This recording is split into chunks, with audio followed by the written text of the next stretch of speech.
Good afternoon, everyone, or I should say good morning or good evening in some of the cases out there with our viewers being all over the world. Now, Tracy Lynn, on your end, you have a lot of background noise coming into the microphone. If you could have,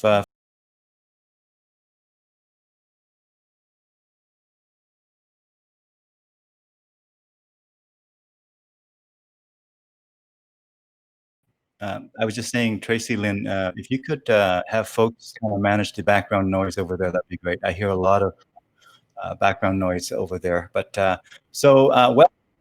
welcome everybody to another here of Conversations with Dune and Friends. And today we have a really special guest joining us, talking about music and meditation and a number of things. But we have Tracy Lynn. Tracy-Lynn Byrne is going to join us for an hour and a bit here. We apologize for a bit of a delay. There's once in a while computer gremlins come and bug us. This was one of those cases. You all understand. I'm sure you had computer issues before. So I guess had some last minute challenges there, even though we tested out before and it worked a couple of days ago, but things came up. And so here we are, a little bit later than we had planned, but I hope you're able to join us for the duration here or for most of the conversation here. So Tracy-Lynn Byrne was raised in Yellowknife, land of the midnight sun. Her first musical experience was in grade 1 when Miss Crane asked her to perform in front of the class. And from that moment on, the music has become a common thread throughout her life. Now, her voice resonates from the soul, and she has been singing on and off her whole life. 4 years ago, she decided to invest more time and energy into her vocals and stage performance. And in 2006, she recorded 2 originals, Joy, Tenant of My Heart. So Joy and Tenant of My Heart. So 2 different originals there. And at the Bodies of Water Studios, producer James Seabrook. She attended many jam sessions as well, where she met some of the Edmonton's finest musicians and was able to begin learning the piano lessons and things like that. And she has learned Unchained Melody and accompanied herself on piano at her late dad's reception in 2000. Recently here. And in 2018 and 19, she fronted 2 bands, the Chantelle Marie and The Unknowns, which opened up for Maple Blues Winners-Wicked Grin at the private event, and Chantelle and Marie and The Shades. Now, again, Tracy-Lynn, if you can get some of the background noise managed, I hear a lot of background noise here, so it's a bit distracting for me, and hopefully we can manage that so that when you come on, things will be clear. So Tracy-Lynn continues to discover her authentic voice as a solo artist and a singer-songwriter. In 2020, she has been really a year of musical fulfillment for her, and she participated in the Anna Beaumont's Voice Connection class. And here's a quote from Anna: a class to meet whatever in the way of your pure power and vitality when you sing, speak or express yourself. So Tracy-Lynn has had planned to sing solo performance at a recital. However, of course, COVID has sort of changed that plan. And she performed as a duo act with guitar player John Cuppins lately in a coffee gig kind of configuration, and where a variety of music was played. And she loved the experience, but of course, COVID came and things changed, and so that's put aside for now. But happy to discover the power of meditation. And in November 2018, she traveled to Kathmandu, Nepal, and was as well as ashrams in India, and to meet her guru or her teacher, Shib Kubran Pan Swami or Swamiji, and to sing for him. And she wrote a song called Guru Diva, and performed it in a cappella. And her biggest performance audience has been about 5,000 people live and 4,000 people online. She also had a lot of opportunity to perform for other audiences in India as well. And so this Saturday here, she's going to be on a Zoom competition of sort, where She's going to perform one of her originals called Surrender Your Soul. And the winners will be chosen by Swamiji and Swamiji, and showcased in a major meditation event called the Guru Purnima, and celebration in honoring all of the gurus beginning in July. So Tracey's true passion really is in writing and creating original music, and she recorded her song Cold Front in the bedroom with Dylan Farrell on guitar, and it received very positive reviews, and she continues to discover melodies and lyrics within and share it with her audience. Now, she would love to personally thank each one of you for joining her now in listening to the conversation and participating in this interview here, as well as all your support in the last year. So with that introduction, folks, let's help me in welcoming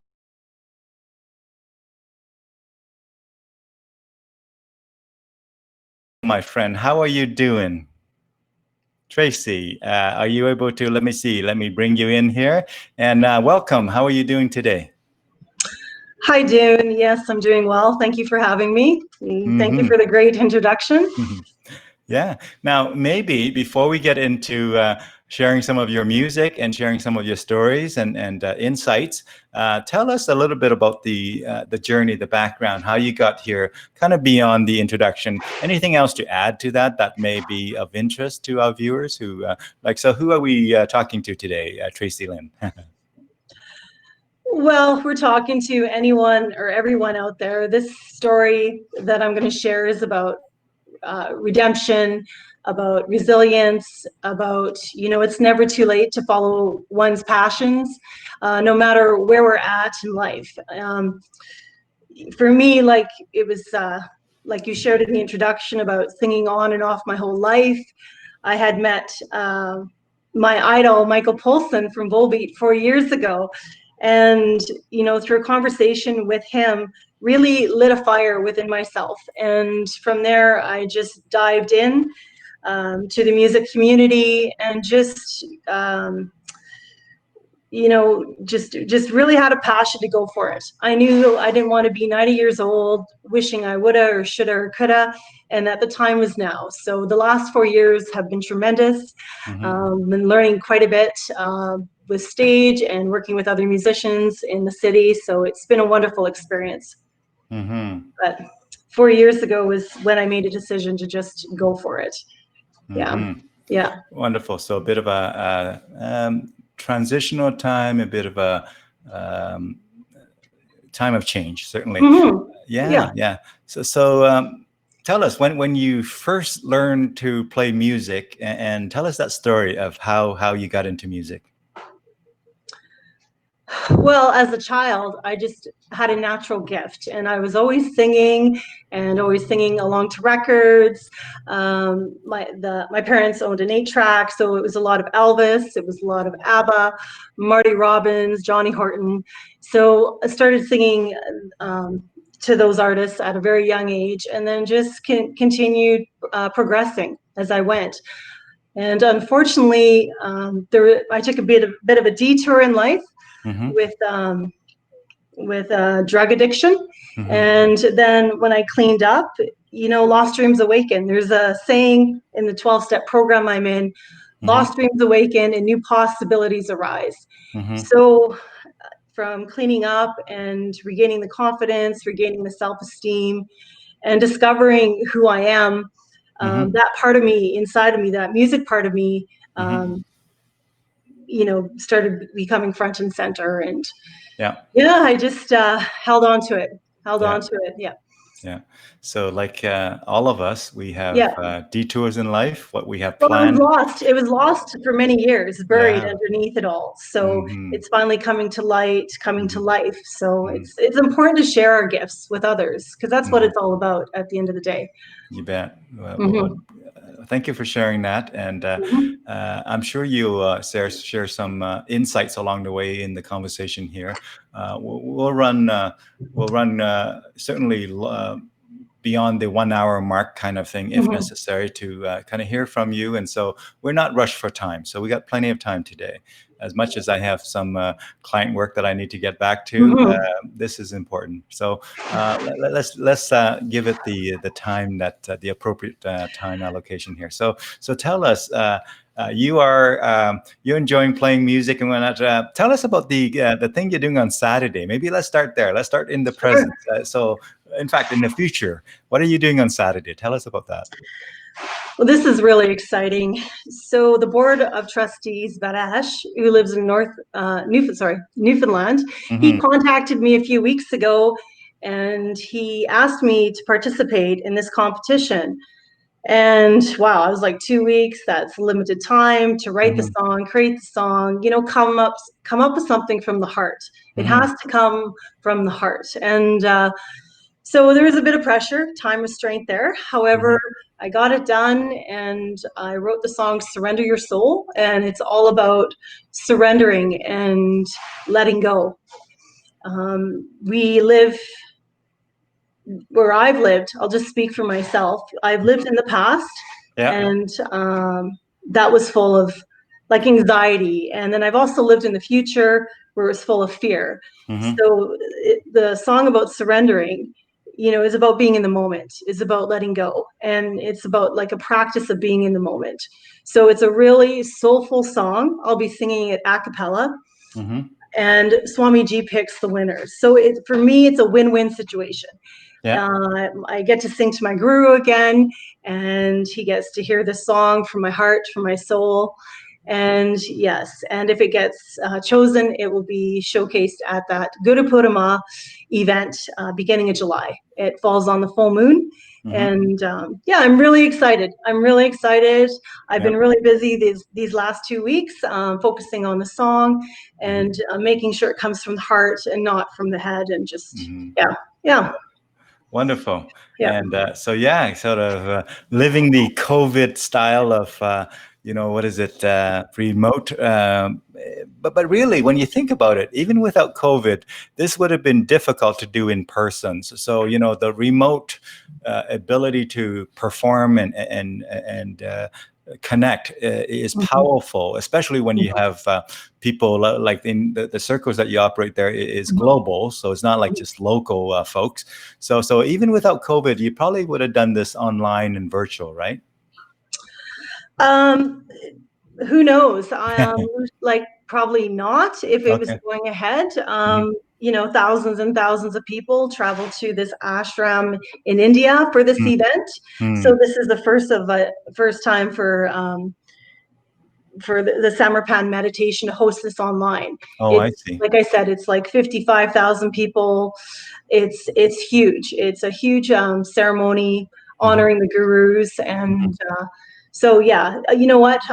If not this year, but maybe sometime further up the road, I would have traveled to India and performed it in India. So just like I did in Nepal. All right. Yeah. Well, wonderful. Thank you for sharing that, and best wishes with your performance and your thing on Saturday. And thank you. Again, good luck with the technology. There's always a little bit of a uncertain thing, isn't it? But the main thing is to get on there early and make sure it all works, and just sit and wait for the technology, because it sometimes can throw us a curveball here and there, right? It sure did. It sure did this morning. So So with that, what I want to do maybe is maybe walk through some of the photos and tell us about the stories behind the photos. And so as I sort of get ready to bring that up here, maybe tell us about this very first photo that I'm going to bring up here is, I'm going to kind of do it in random order a little bit. So let me go ahead and show this particular part here, and go ahead and bring it in. But tell us about this particular photo, the stories behind it.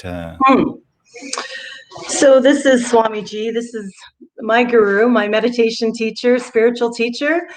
This is my favorite picture of Swamiji. It was taken in Goa, India. along the Arabian Sea. And this is just, there was maybe 70 or 80 of us on the beach, and we were just about to meditate to the sunset. And that moment changed my life. That meditation changed my life. But this is my favorite photo of him, and I really wanted to share this on this platform. I took many photos overseas when I was in Nepal and India.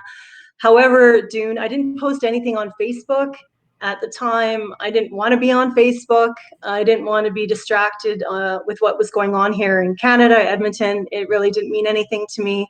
Going that far overseas, I really needed to be in the moment. I really needed to absorb the energy of the guru, the ashrams, and the whole experience without, sitting there on my phone. It would have been just a waste of time.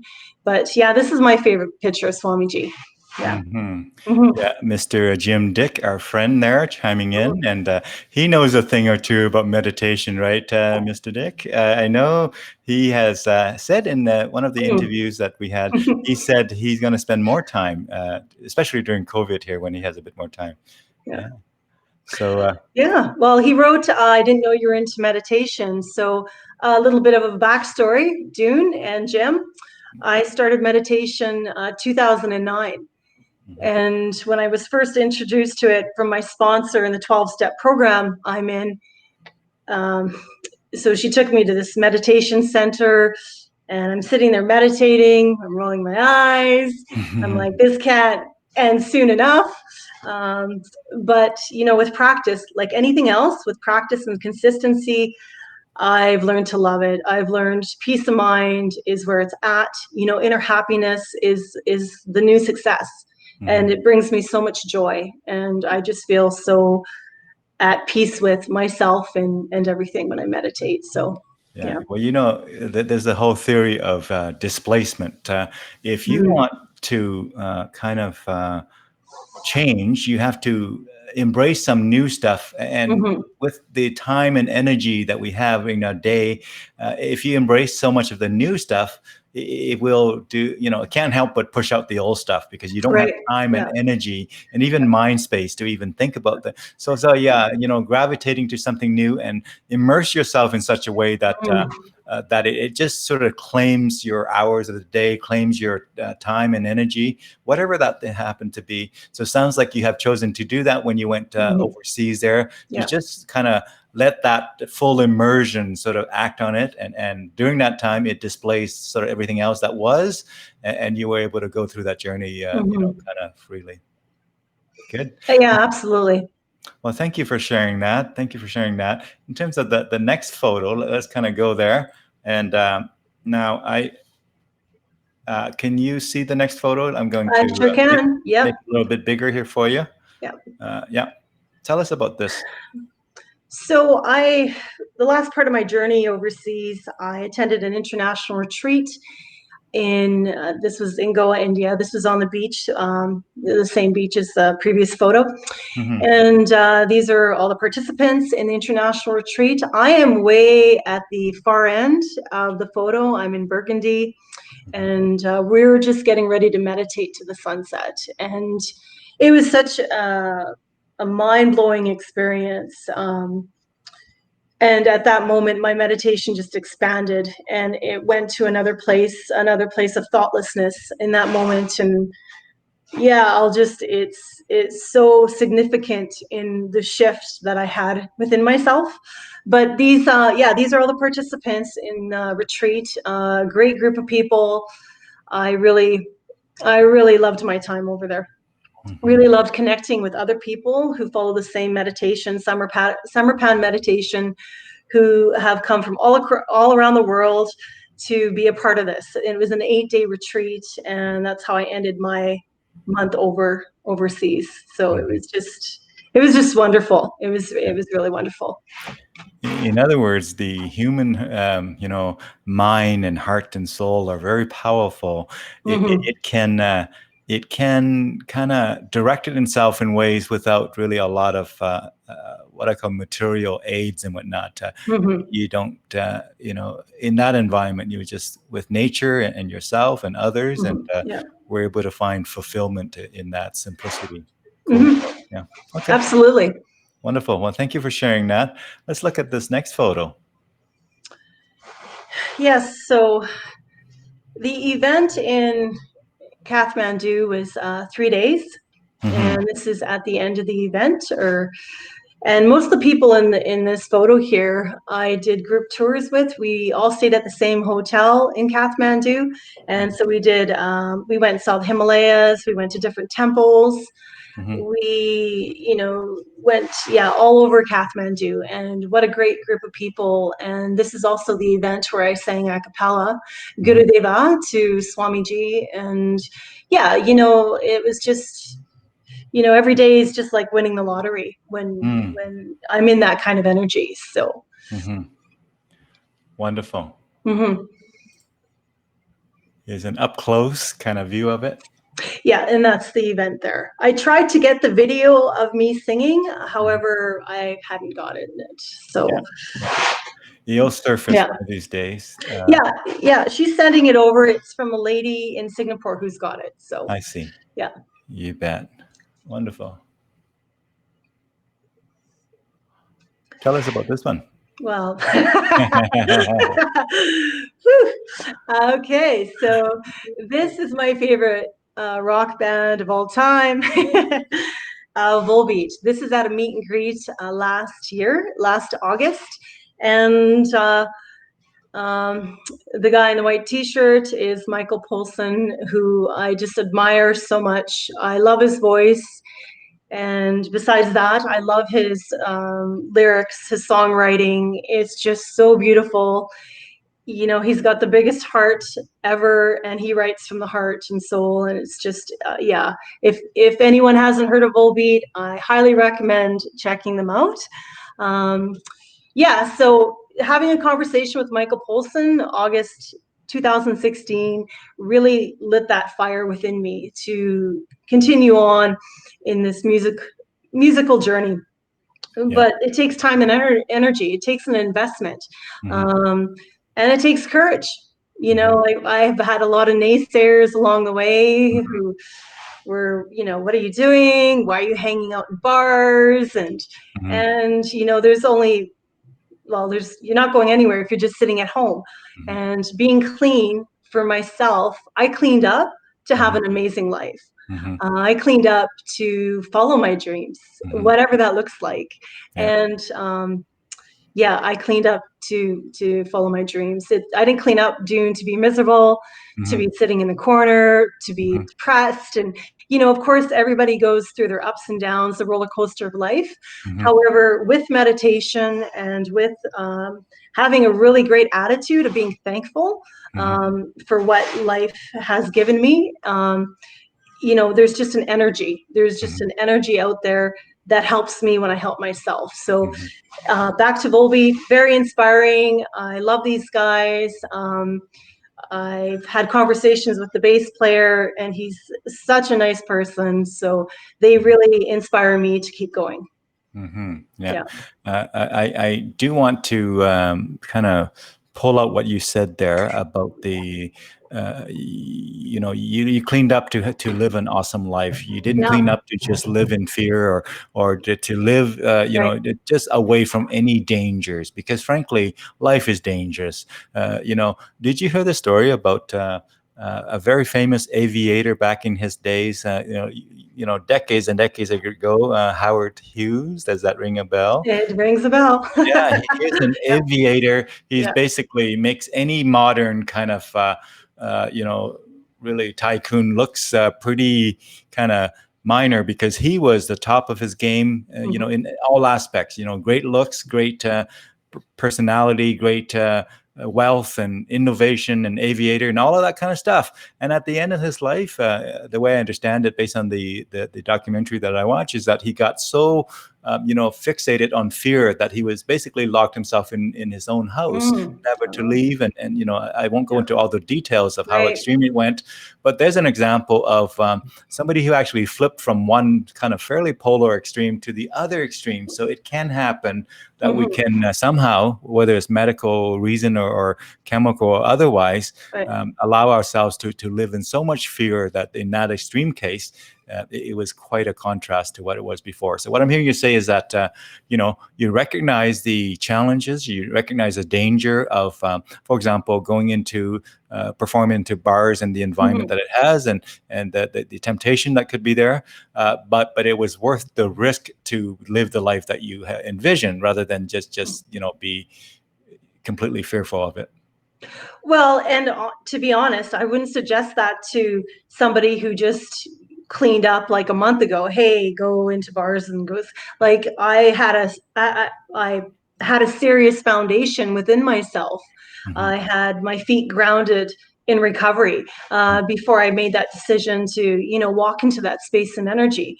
However, walking into that space and energy for me was, I don't want to say easy, but a lot of people in Edmonton know I'm in recovery. It's not a secret. I can shout it at the, from the top of the roof, off the rooftops, and yeah, so people respected that decision, and yeah, it went fine. But if anybody was new in recovery, I would highly say stay away from it. Yeah, we need to be good within ourselves in order to walk into these spaces. Yeah. Absolutely. Well, thank you for sharing that.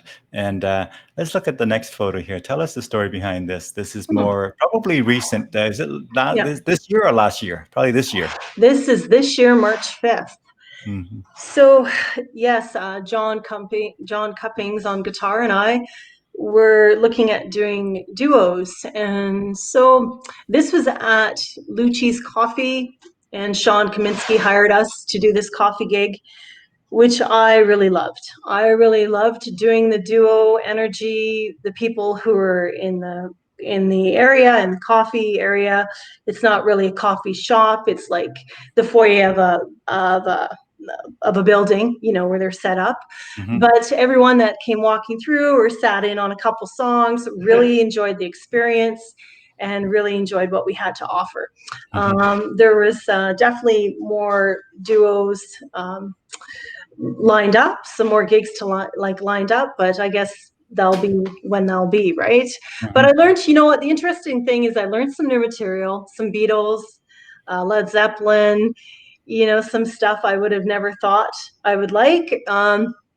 And what was the other one? A Carpenters song as well. So, a really wide range of music. What's that? I was just singing, "We've just only begun." Is that one of the Carpenter songs?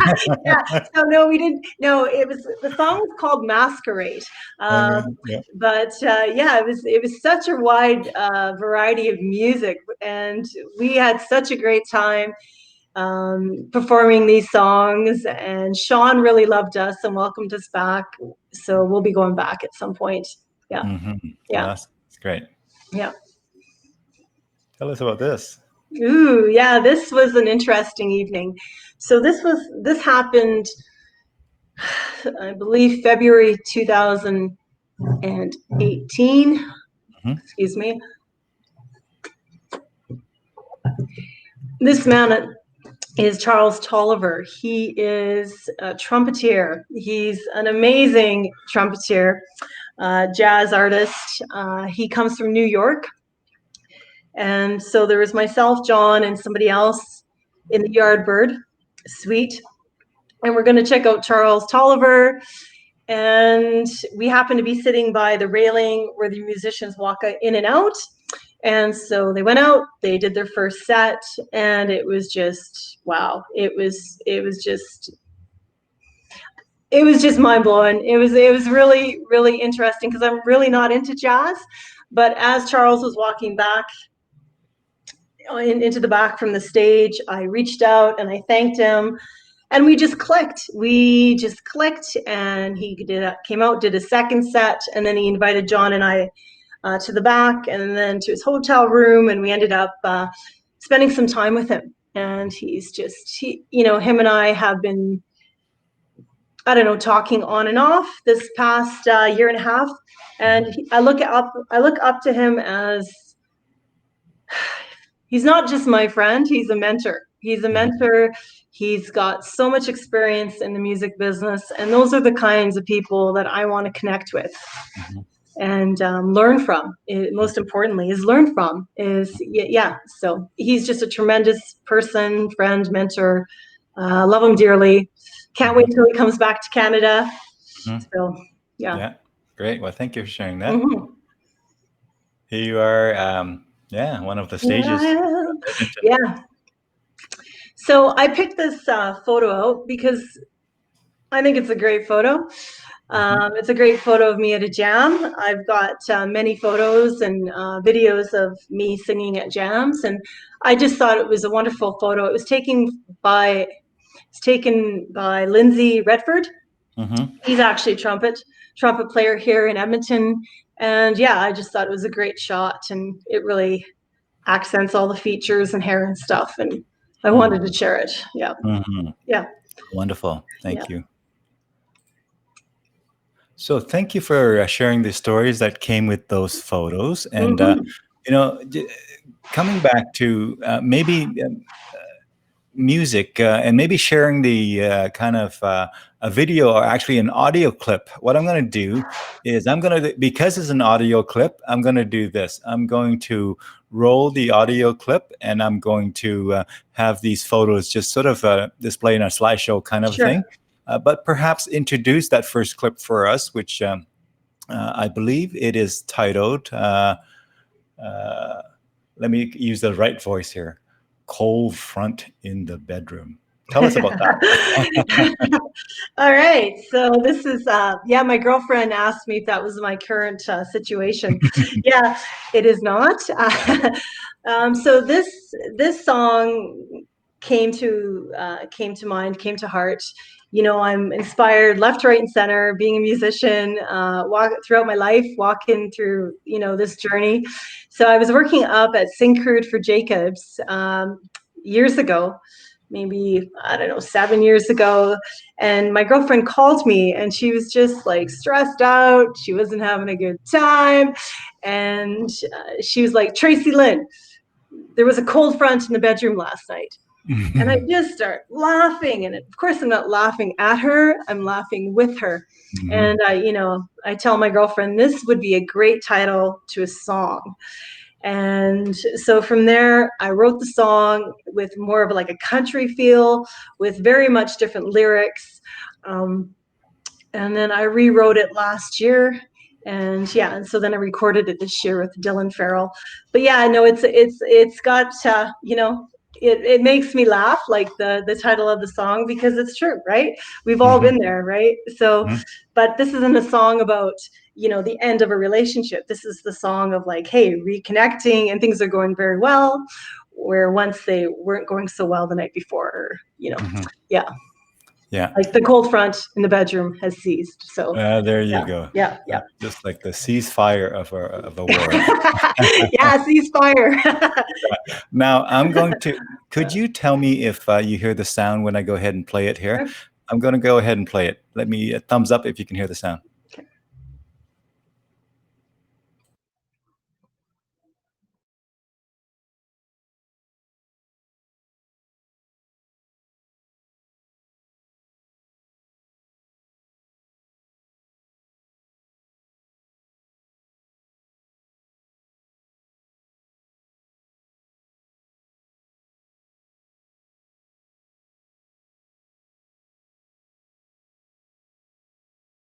You can hear it?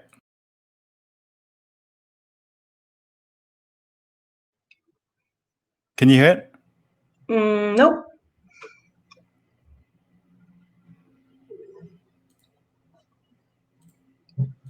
Okay, you are not able to hear it, and I'm just going to go here, and how about now? I can hear it now. Yeah. Listen to the radio. Weatherman said, get dressed, y'all. Better temperature ahead.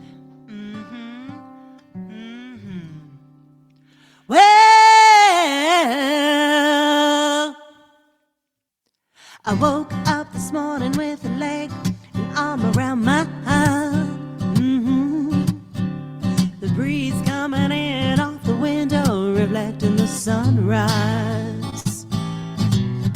The birds were singing harmonies, the mountains quietly whispered behind the scene. Woke up this morning with a leg and arm around my hand.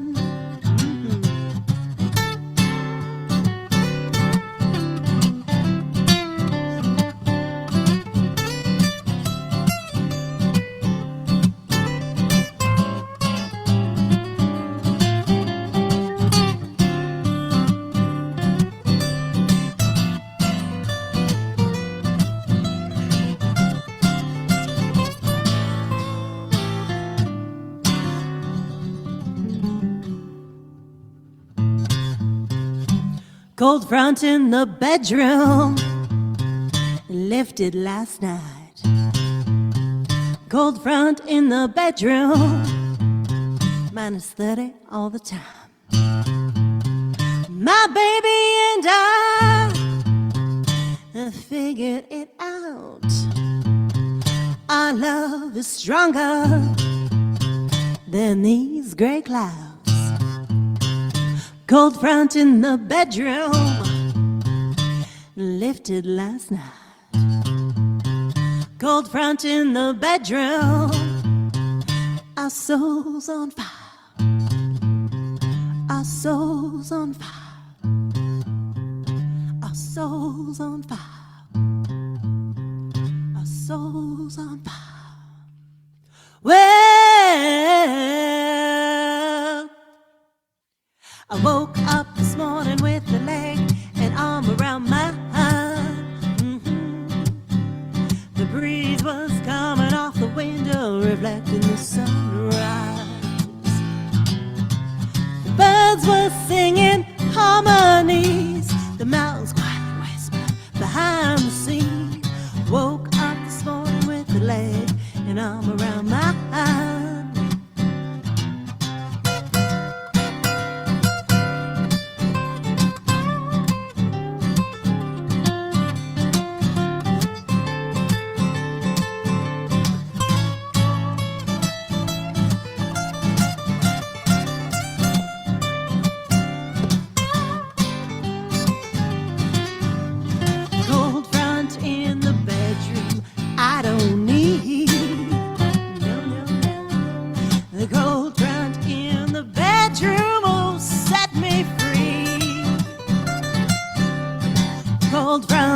In the bedroom has ceased.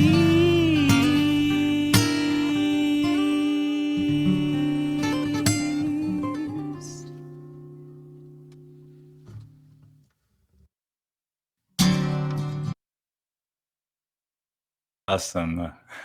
That sounds great. Sounds great. Thank you. So was that your first recording, or have you done other ones before that? No, I have done other recordings. The other recording I sent over was Joy, Tenant of My Heart, and I've got a pocket full of original music that I will continue to share. Yes, Yeah, as the wonderful. journey continues. Yeah. So maybe just from your perspective, what was your experience in recording a song versus live performance, and what are the kind of similarities and differences that that you would kind of cite out based on your experience so far? Yeah, well, when it's live, it's like it's live, and we're just doing it, and it all comes with preparation, and yeah, so when it's live, you're just gonna sing the song once. You're not gonna go on stage and sing it like 3 or 4 times. So yeah, so there's the difference there. And in the studio, it's absolutely a different energy, a different feel. It's something that I still, need to embrace and get used to that feeling. And it's challenging, really, it is challenging hearing my recorded voice. However, with the recordings, it gives me a good indication on areas that I could possibly improve on, and areas that I sound great. So yeah, the recording experience has been a huge learning curve. Learning curve. Kind of like putting yourself under the microscope a little bit, right? Yeah, hugely. Yeah, hugely. Yeah, multiple times. Yeah. Is the microscope with a bit of the what is it? What is that with the movie with Murray? Groundhog Day. Oh, Groundhog Day. Yeah. Microscope with Groundhog Day sort of over and over and over and over. Yeah. So tell us about the maybe you mentioned that you perform out of I think it was in India in front of a fairly large kind of crowd. 5,000. How did it feel like to have? Was it outside? I presume it was outside. It was outside, and it was. I'm guessing it was a hot day outside. Well, okay, so when I was in Kathmandu, Dune, it was in November, and it was their winter. So, everybody's dressed in toques and scarves and coats, and I'm, from northern Canada. Like, I grew up in Yellowknife, my goodness. And as a child and as, a young teenager, dressing up like in, you dress for the weather. So anyway, comparing that experience to Kathmandu, I was like, this is beautiful. Yeah. This is absolutely beautiful. So these like a fall here kind of thing. Well, yeah. So no, it was well, no, not really. It was maybe +6. Okay. And then +20 by mid-afternoon, but it was still really cold for the locals, right? Yeah. For myself, these workshops, Friday, Saturday, and Sunday, began very early in the morning, 6 or 7 in the morning. So we would all hop into cabs, go down to the site, and since we were from out of country, we were allowed to sit right up at the front. And so this is how the backstory goes for leading up to singing this song. I had the song prepared, and I was supposed to perform it at a cultural event. The cultural event got canceled. So there was a question and answer period with Swamiji after each of his teachings, discourses. And it was Sunday. It was the last day. And there's like opportunities knocking. It's now or never. So I just got up from where I was sitting. I went outside of the grounds. I used the bathroom over there. And then I did a bit of a walk around, and I ran through it. And Kathmandu, the pollution's it's really dry there. Yeah. Are you, looks like your video might be frozen. Question and answer. Pardon me? Okay, your video was frozen for just a second or two, okay. But keep going.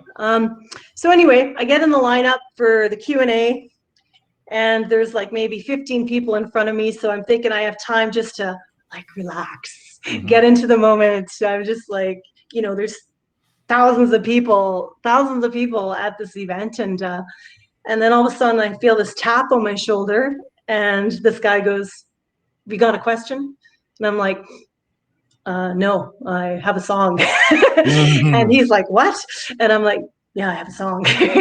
And so they pull me to the front of the line, and I tell the lady who's facilitating everything, I said, "I have a song that..." Oh, you have disappeared there. So Tracey-Lynn, if you can come right back, that would be great.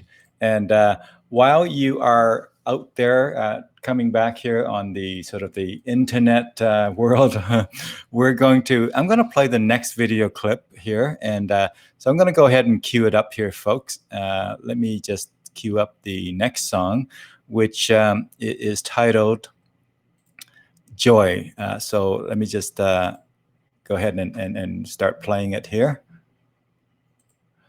And yeah, let's hopefully the internet or whatever is causing the issue there will be resolved on her end, and she can come right back, and we'll be able to continue the conversations. But until then, let's take a look at listen to one of these songs here that she has recorded. It's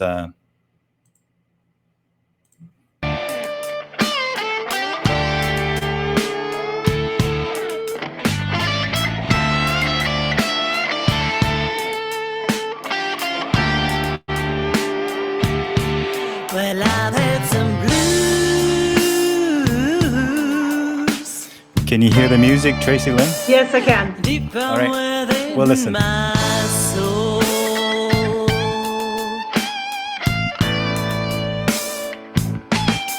I've asked the Lord above to set me free. I've asked the powers that be to break these chains from my soul, to lead me down the right road. No looking back, no more slack. So give it to me, bring it on. Give it to me, give it to me. The old me's gone away. All the time, not overnight. I came to believe the woman in me would shine through the pain, through the tears, all the rain, all these years. I've survived. I'm alive. Break these chains from my soul and lead me down the right road. No looking back, no slack. So give it to me, bring it on. Give it to me, The army's gone away. Hey boys.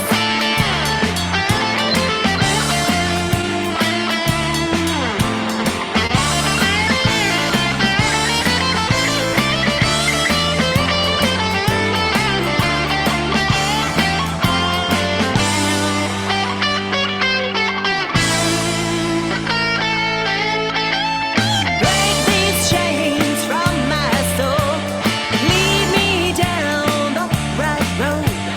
No looking back, no more slack.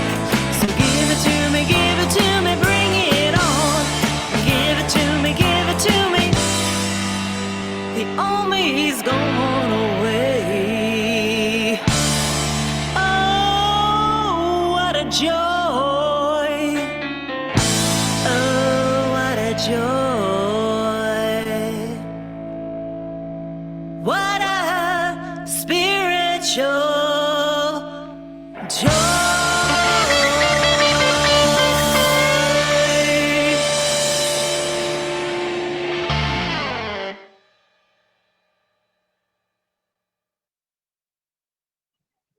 Love it. Love it. Fantastic song. Both of these are great. Now, they're both originals, right?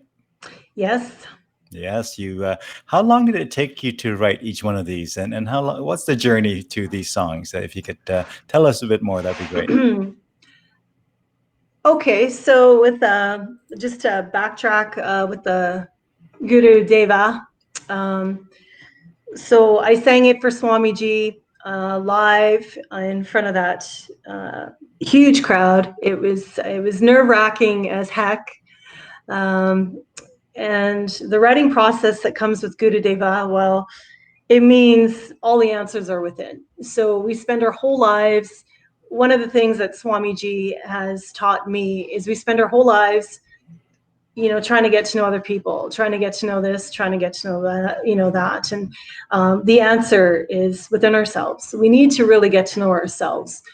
And it's like looking for the answers outside when all the answers are within. So Gurudeva is about the first half of the song is, like I said, looking outside of myself.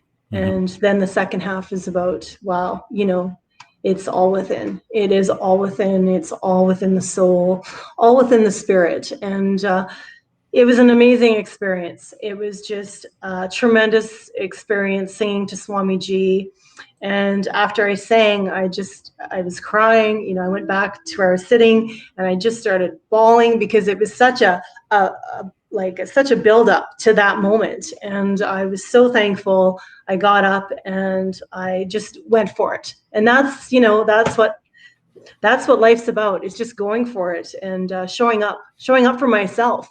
And the other song that we just listened to, Joy, I wrote that at a vocal camp in Nelson, BC. I flew over to Nelson.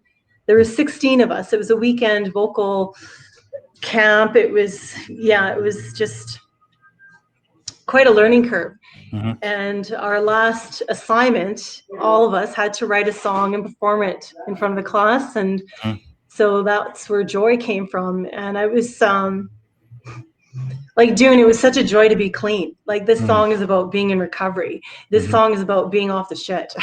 This song is about embracing life and really embracing this new space and energy that I've walked into, you know, breaking these chains. You know, it's like the first sentence of the song. Well, I've had some blues.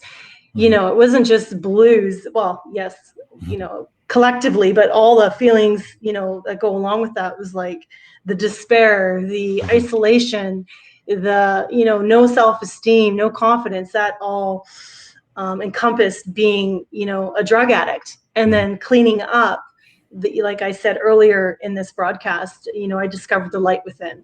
And it was, so the song's just about rejoicing in this new energy, in this new being. You know, we're meant to be whoever we're meant to be, but we're not meant to be, you know, helpless drug addicts. We're meant to have a good life. So, and that takes me to helping others. There's no point in cleaning up and just, like I said, sitting still. So it's about being a service to other people as well, other women. And that's what it's all about. It's about the give today. It's not about the take. It's about the give. So giving time, giving energy, sharing my experience, strength, and hope with others. And, you know, I'm not here to glorify the using. That's not what it's about. I'm here to glorify the recovery, the cleaning up, that if I can do it, others can do it. And to follow your dreams, to follow your passions. You know, I just read somewhere, we're all on, you know, we all have dated stamps, or, you know, we're all on a timeline. So to really embrace life, and to just go for it. Oh, wonderful. So let me ask just another sort of angle from the musical thing. You mentioned you took up the piano and got a certain way with that. Was that did you also take up some other instruments as well? And what's your plan for instruments? I know vocal is going to be your main focus, but what's your thought for sort of instruments within the mix of what you're doing? Yeah. Sure. So. Well, we'll start off with piano. I had tried piano twice when I was working in the oil field up north. And so I brought this small keyboard with me up north. And so I'm working these 10-hour shifts, whatever, trying to do, you know, practice my assignments or my homework. And I lasted maybe 2 months. And then the second time I lasted 2 months, you know, just, I don't know, whatever, shelved it. So the third time, after I spoke to Michael Polson in August 2016, I said, I'm doing it, and I'm going to, you know, have consistency. Really, that is the key factor in everything, is the consistency. So I met this really wonderful teacher, and I've had some consistency in it. I absolutely love learning the piano. I'm definitely a beginner. I joke with her sometimes that, you know, I pretend I'm Elton John at home, right? We joke about that, but I love it. I love learning the language of music. Another instrument I was learning was acoustic guitar. So I tried that for a little bit, and then I shelved that. But I still play that a little bit. I've learned chords and a few songs. So, but piano for me I just connected with it, and I still connected with it.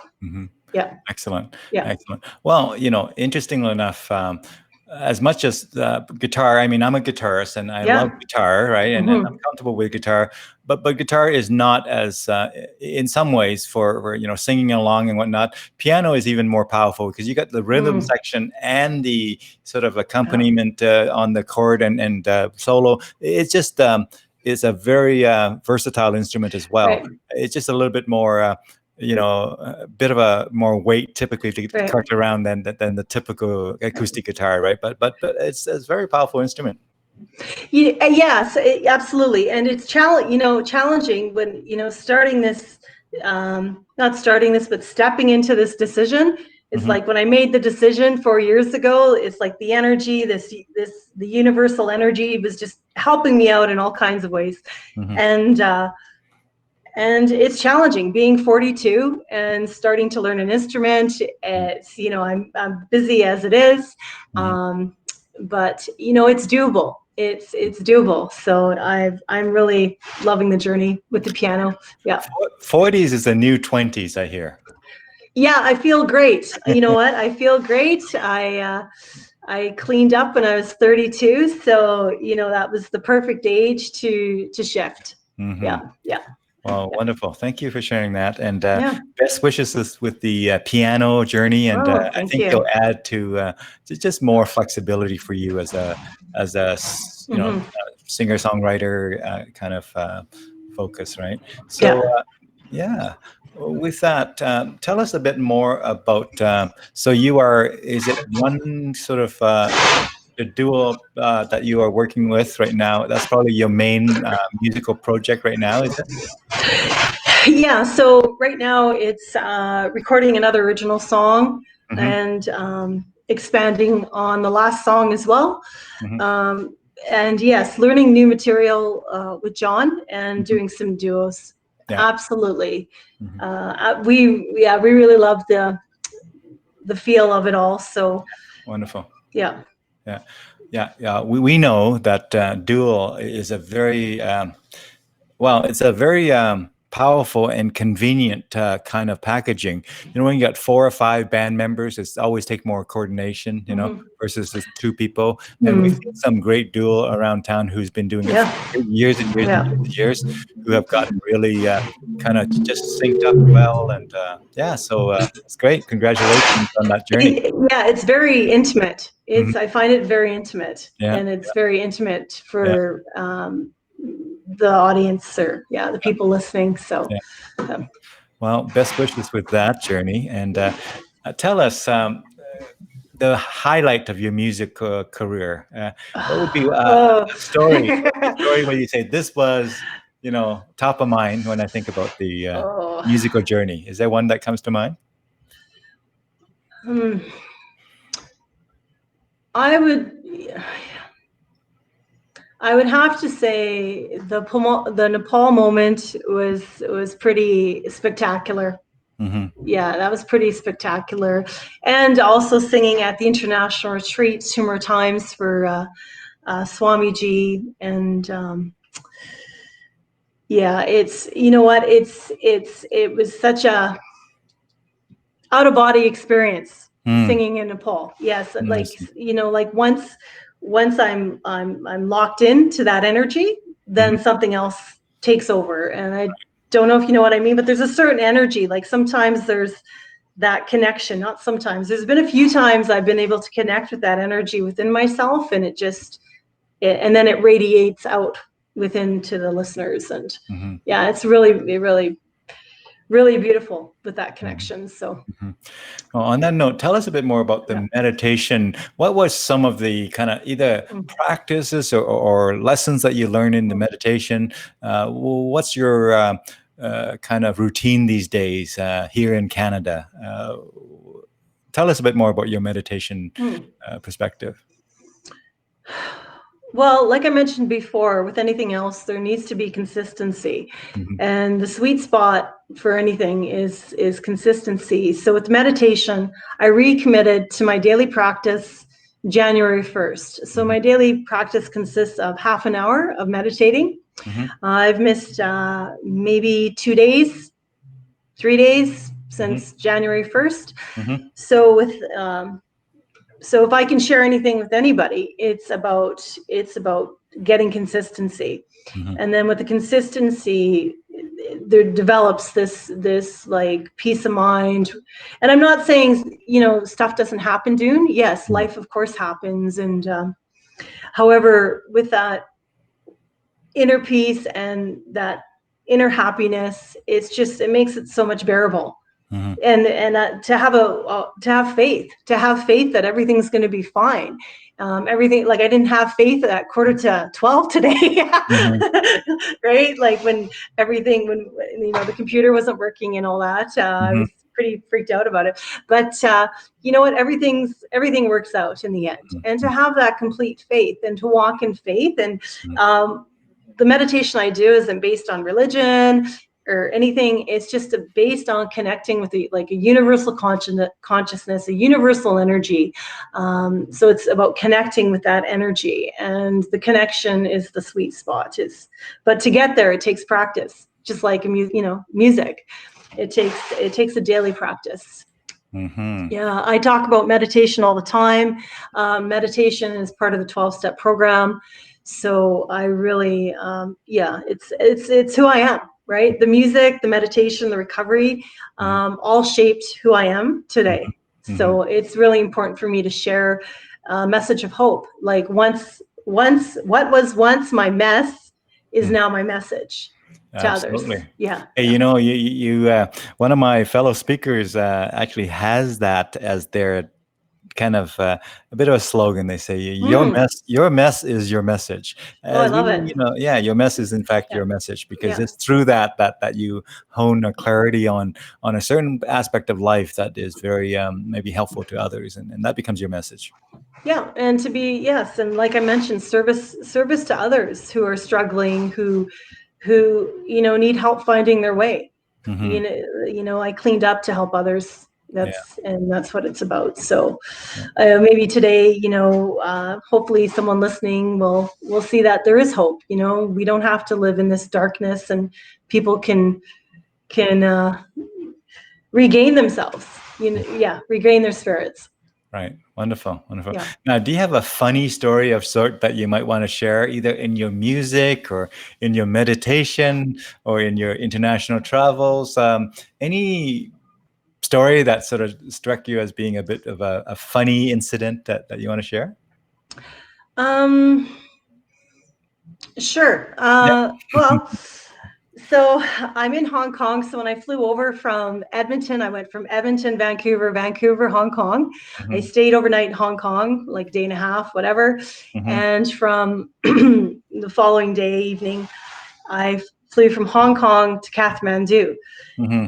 So I'm sitting in the airplane. There's this young woman sitting beside me, and we've been talking. And then she tells me that Kathmandu has the highest rate of plane crashes ever. And I'm like, excuse me?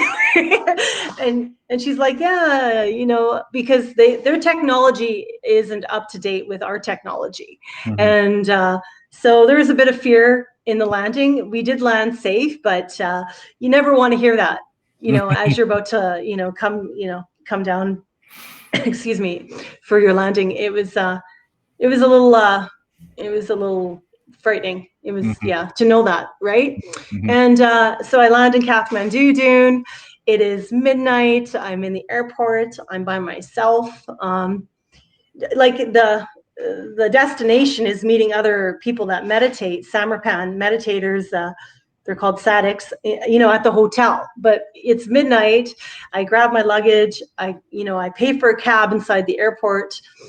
And I go to my cabbie. I get escorted to my cabbie, and I walk out, and there's like tons of men there. Like they're all cab drivers, whatever. And I'm just like, holy crap, right?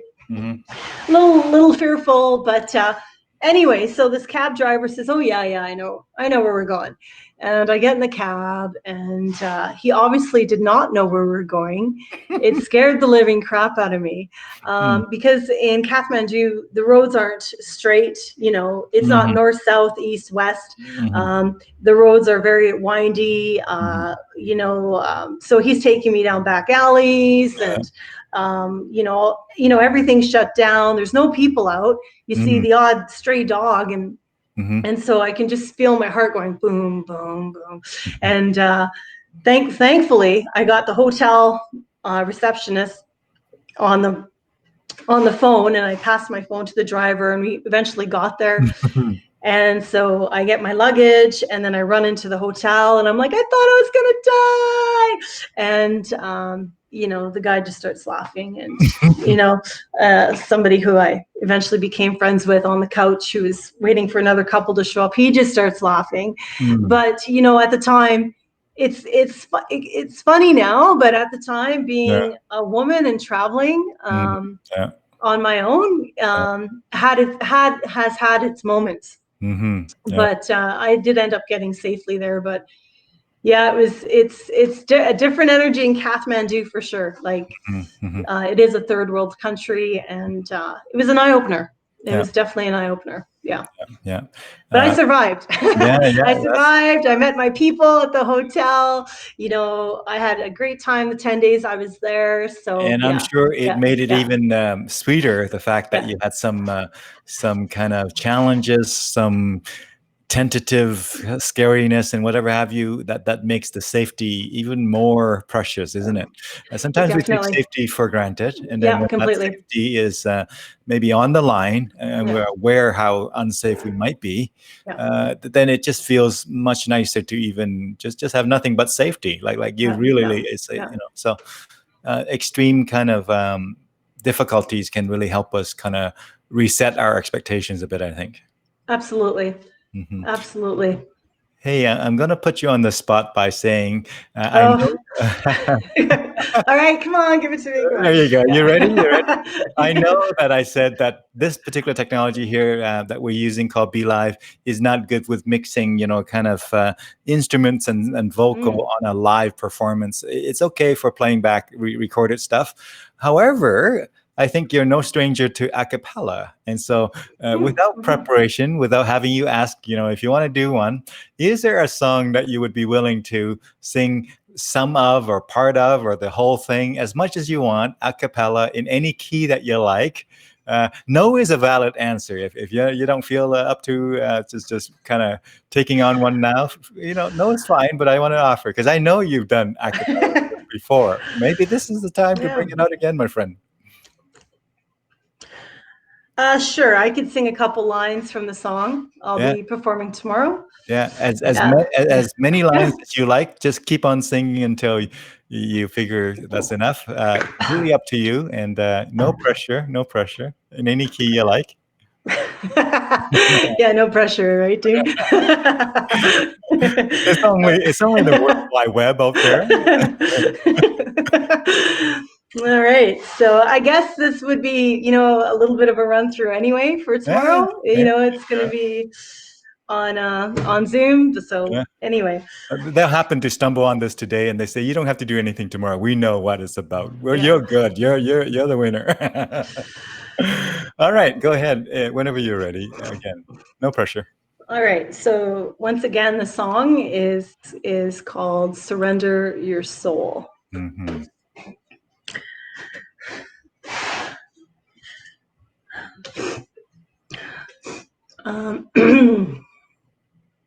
Just give me 1 second. Absolutely. Yeah. Okay. Yeah. All right. Here I am, buried underneath layers of existence, traveled through time, walked a long distance. My heart been unaware, guru energy held me amongst all the oceans of life's dark uncertainty. However, fate discovered Samarpan this incredible journey all unplanned. I surrendered my soul. I surrendered my soul to the divine, yes, the divine unknown. Unlimited peace and happiness shine like the sun, pouring out from within, para más grace undone. And now I pass this message on to you, little ones or ones brand new. Meditate, raise your vibration. Meditate, delete expectation. Meditate, create transformation. Surrender your soul.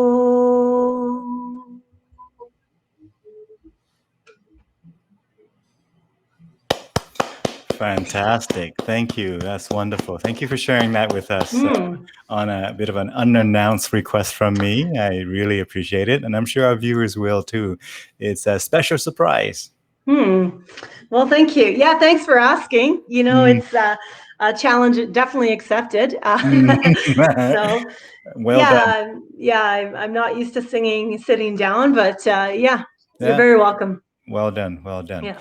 So as we round the corner on sort of this time slot here, are there stories or insights or anything that you want to share with our viewers that we haven't gotten to yet? Feel free to kind of add whatever you take us wherever you want to. As much as I can ask you more questions, I just want to pause and say, are there any sort of sentiments or stories that you want to share with our viewers?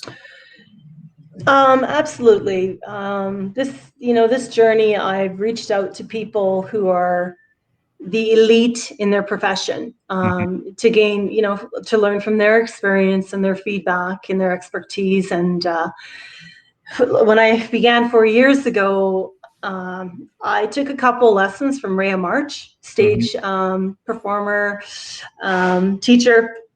And so a few things I can share that she taught me that I carry on today with is taking up space. So on stage, taking up space and moving around and not just standing there with the mic. Another thing she has taught me that has stayed with me is to feel my feet. Sometimes we can get all in our head, or I'll speak for myself, get all in the head on stage, and then I lose my place, or I've gotten nervous, or lyrics, or whatever. So to really get grounded and feel my feet, get grounded into what I'm doing. And another thing I can mention, which I learned, is how to use a microphone, how to adjust a microphone. She said a lot of people don't know how to. They go on stage and they just don't, someone else has to do it. So and as simple as that sounds, right? I definitely learned about some equipment and how to use a microphone and adjust it. So, like I said, a lot of people don't, but she was, I only did a couple lessons with her, and she gave me this laundry list, Dune, of, things to learn. And she's like, and don't think you're going to know this by Friday. And so it's just been applying what she's taught me throughout, these last few years. So, well, you mentioned the microphone, and I'm just going to have a bit of fun with this, okay? Sure. I have some friends who sings, karaoke and whatever, and even some that sings on stage with a band, and they have this, in my view, what is a bad habit, and for a bit of a kind of to help, anybody out there who might not be aware of this. Now, some people do it without knowing it, and some people do it after you explain to them why they shouldn't do it. They still do it. So after that, you can just accept that that's what it is. They decided to ignore that. But this is what I'm talking about. So here's a microphone. Okay. Yeah. This whole thing here is designed. The whole grill here. It's designed that way for a reason, to minimize, kind of the feedback and to maximize the sensitivity and all of that stuff, all the things that they design. It is not designed that way so that you can hold it like this, right?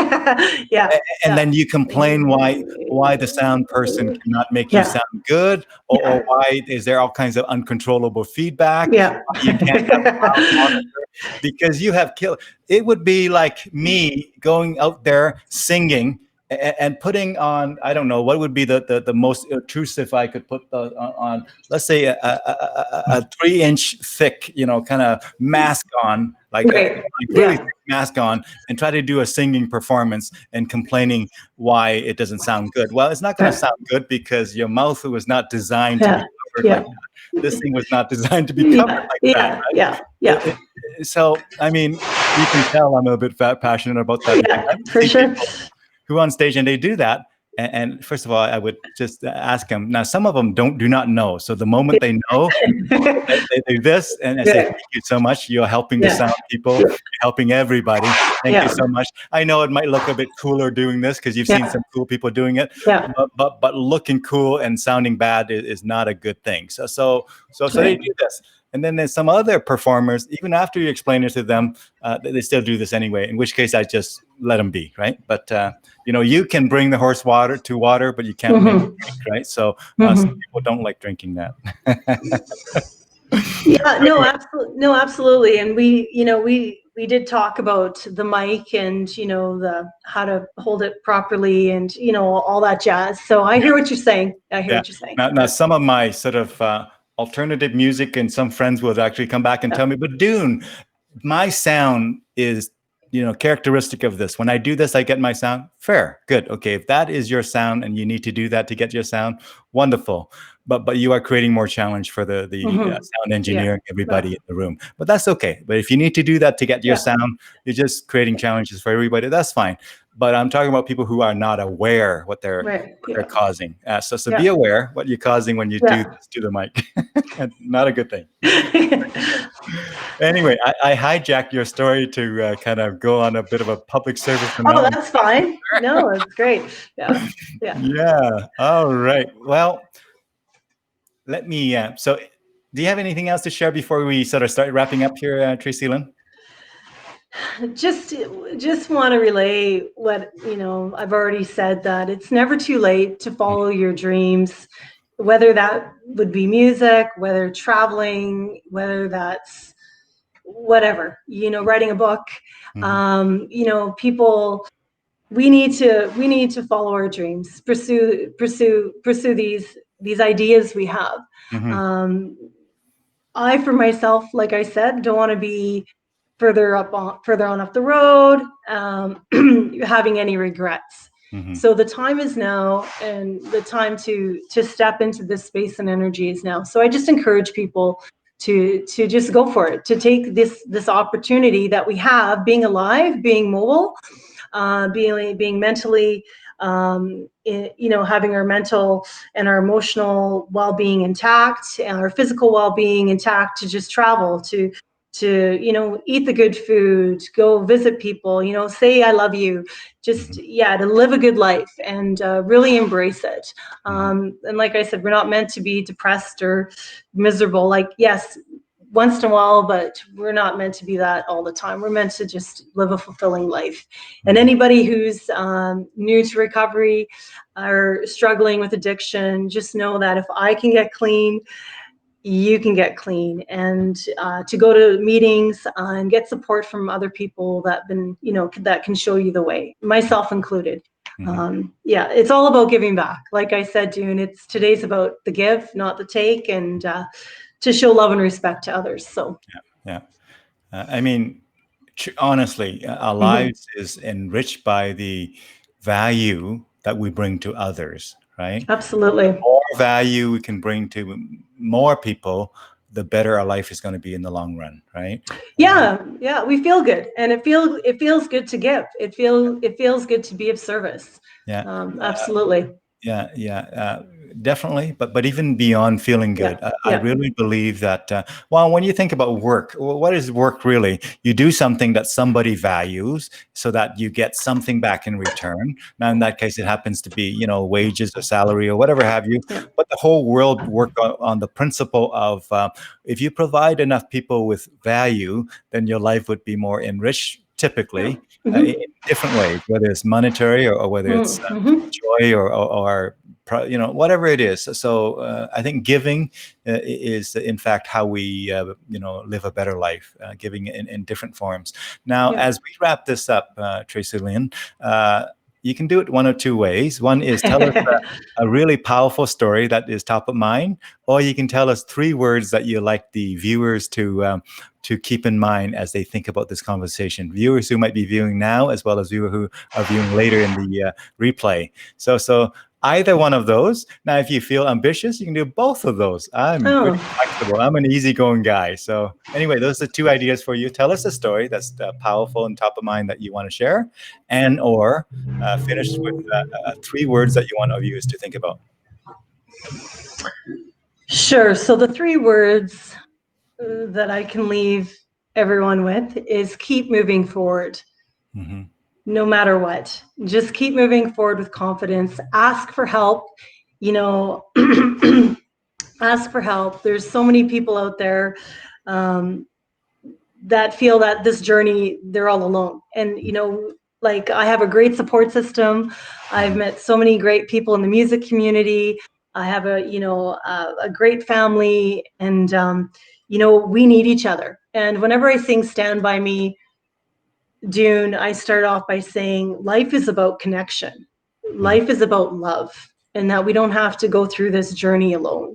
So so just, keep moving forward with confidence, keep moving forward, period. That's what I do. I keep moving forward with confidence, and like just with today, when we were having the glitch with the computer and it wasn't, for myself, I was having a bit of anxiety about it, but everything worked out. Everything worked out fine, and we were just going to move forward no matter what, right? Whether we're going to use my phone or another computer, but everything worked out. So, thank you for having me. Thank you. It's been a real pleasure, Dune. Thank you for having me.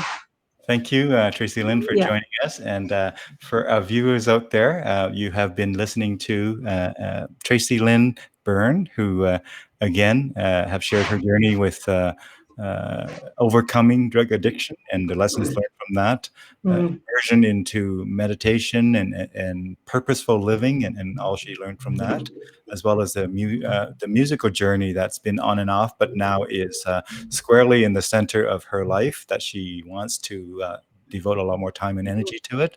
And so you heard about her vision for the future there, a lot more of the dual kind of gig performances and all that brings, and songwriting and the occasional kind of remote performances through international audiences like she's doing on Saturday. And so with that, again, Tracey-Lynn, thank you so much for joining us today. And to our viewers, until we meet again, folks, take good care of yourself, take good care of one another, and we'll see you around soon. Okay, thank you. You're welcome. Thank you. You bet. Bye.